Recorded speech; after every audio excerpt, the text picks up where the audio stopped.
Hi Aaron, it's Monday, June 8th, and we still have some outstanding punishments. You have, I believe, 3.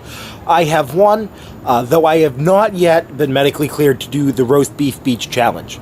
But there are more pressing issues. Specifically the fact that on Wednesday, Egypt had a coup d'etat, or maybe they had a coup d'etat. Now, we are very close friends, and I say it with nothing but love in my heart when I say that it is probable that you believe Egyptian history stops around the time of King Tut.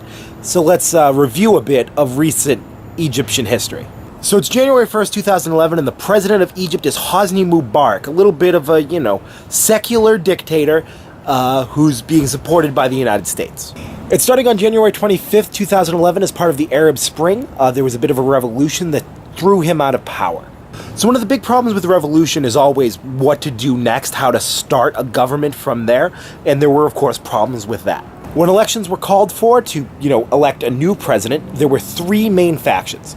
There were young reformist liberal students who were sort of the backbone of the revolution. There were the people representing the old way, the sort of Mubarak regime.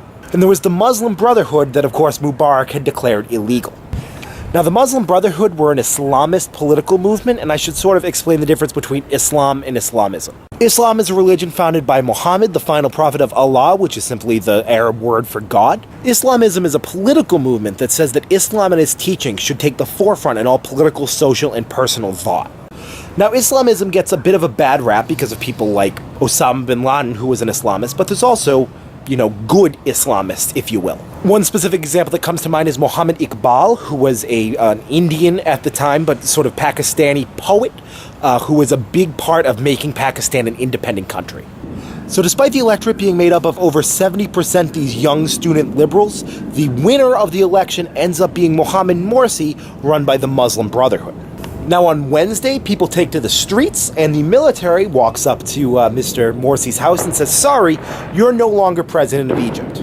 They install in his place Aldi Mansour, who is the chairman of the Supreme Constitutional Court, who still holds that title, and they declare that the Constitution nullified and does not exist anymore. And all of that's super interesting, and I really enjoy it, but what really gets me is whether or not there was a coup and how it affects you and me and people in America.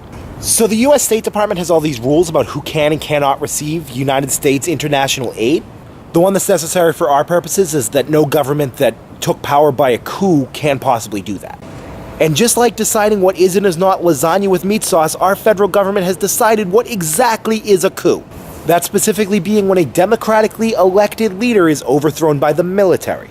So if a king is overthrown by the military, not a coup. If a democratically elected leader is overthrown by a popular uprising, not a coup. So the State Department really hasn't ruled yet whether, 1, Mohammed Morsi counts as a democratically elected leader, or 2, if this was a popular uprising or the military. So it's been about 5 days and we still don't know. We have no idea whether Egypt has recently had a coup or a revolution.